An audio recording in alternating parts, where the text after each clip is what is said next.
So, continuing our soul bond series, we now have two together, the Empress and the Emperor.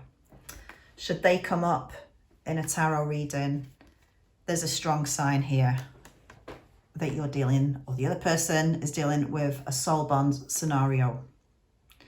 Now, you probably know this already, but to be an Empress, you don't have to be female or identify as female. To be the Emperor, you don't have to identify as male or being male. It may be areas that you need to develop. You may be very much a woman and identify as a woman, and yet feel that this area of you, the more masculine area, you tend to live more in.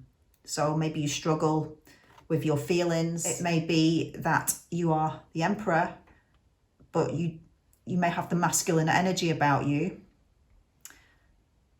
but really it's the Empress that could be in need of development. So in touch with your heart chakra and above, throat chakra, unable to speak up, unable to be comfortable with the emotions, feeling like your heart chakra is blocked, feeling like you can't express your feelings, just feeling blocked, maybe craving your counterpart, but not knowing how to get there. It could be you're in this mode and you're feeling it the same. You may need work doing on your lower chakras. But usually they say with the Emperor and Empress that to be able to manifest your desires, it's important that your chakras are aligned. Now, going back to the soul bond part of what I'm trying to say here, when these two come up in a reading, it's very much identifying that the person that's in your energy is your counterpart. There's a lot of work to be done before you can really truly feel like you're in this energy. The whole twin thing I do see as you need to have your whole soul in some kind of alignment.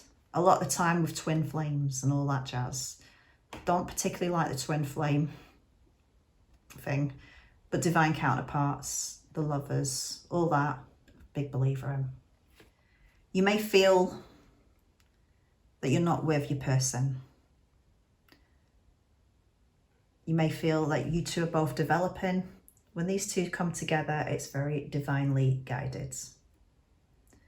Both done the work on yourself. You have a good mix of masculinity and femininity, which creates you, essentially you. Like I say, gender does not apply with this. This comes up in a reading and you're in feminine energy.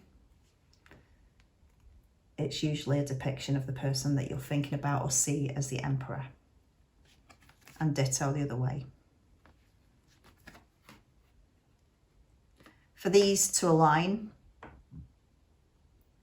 a lot of the inner child wounding has to have been cleared out to the point where it's not stopping you from living your best life anymore. The Empress often told not to settle, not to stay in the masculine mode, but rise up into not needing anybody. Ditto the Emperor.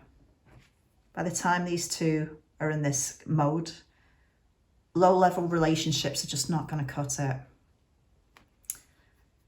You know your worth. You've worked on your self-worth.